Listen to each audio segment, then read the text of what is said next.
राजकुमारी और जादुई मेंढक। बहुत समय पहले की बात है। एक सुंदर राज्य था जहाँ की राजकुमारी अत्यंत सुंदर और दयालु थी। उसका नाम अन्विता था। राजमहल के बाग में उसे समय बिताना बहुत पसंद था, जहाँ वह फूलों से बातें करती और झरने के पानी में अपनी परछाई देखती थी। एक दिन राजकुमारी बगीचे के पास एक सुनसान झील के किनारे बैठी थी। उसने देखा कि एक छोटा हरा मेंढक पानी के पास बैठा था और मानो उसकी ओर देख रहा था।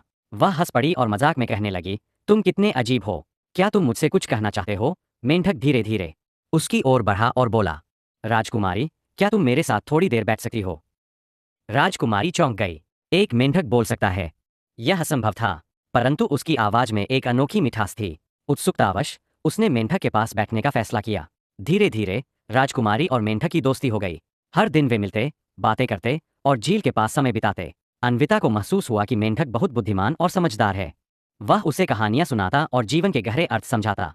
एक दिन राजकुमारी ने पूछा, तुम एक साधारण मेंढक नहीं हो, है ना? मेंढक मुस्कराया और बोला, एक दिन तुम्हें सच्चाई खुद ही पता चल जाएगी। राजकुमारी को लगा कि वह कुछ छिपा रहा है, लेकिन उसने और कुछ नहीं पूछा। राजकुमारी का प्रेम। समय बीता गया और अन्विता को महसूस हुआ कि उसे मेंढक की संगति बहुत पसंद आने लगी थी। जब वह उदास होती तो मेंढक उसे हंसाता। जब वह खुश होती तो वह भी झील में कूदकर खुशी मनाता।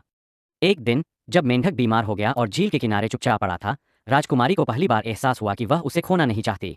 उसका दिल तेजी से धड़कने लगा। उसने मेंढक को गोद में उठाया और कहा, कृपया मुझे छोड़कर मत जाओ, मैं तुम्हारे बिना नहीं रह सकती। जैसे ही उसने यह कहा, अचानक एक तेज सुनहरी रोशनी फैली और एक जादू सा हुआ। राजकुमारी की आंखों के सामने मेंढक धीरे धीरे बदलने लगा। उसकी छोटी छोटी टांगें लंबी होने लगीं, उसकी हरी त्वचा चमकने लगी और देखते ही देखते वह एक सुंदर राजकुमार में बदल गया। टूटे हुए श्राप की सच्चाई। राजकुमार की आंखों में आंसू थे। उसने अन्विता का हाथ थामते हुए कहा, तुम्हारे प्रेम ने मेरा श्राप तोड़ दिया। एक दुष्ट जादूगरनी ने मुझे श्राप देकर मेंढक बना दिया था।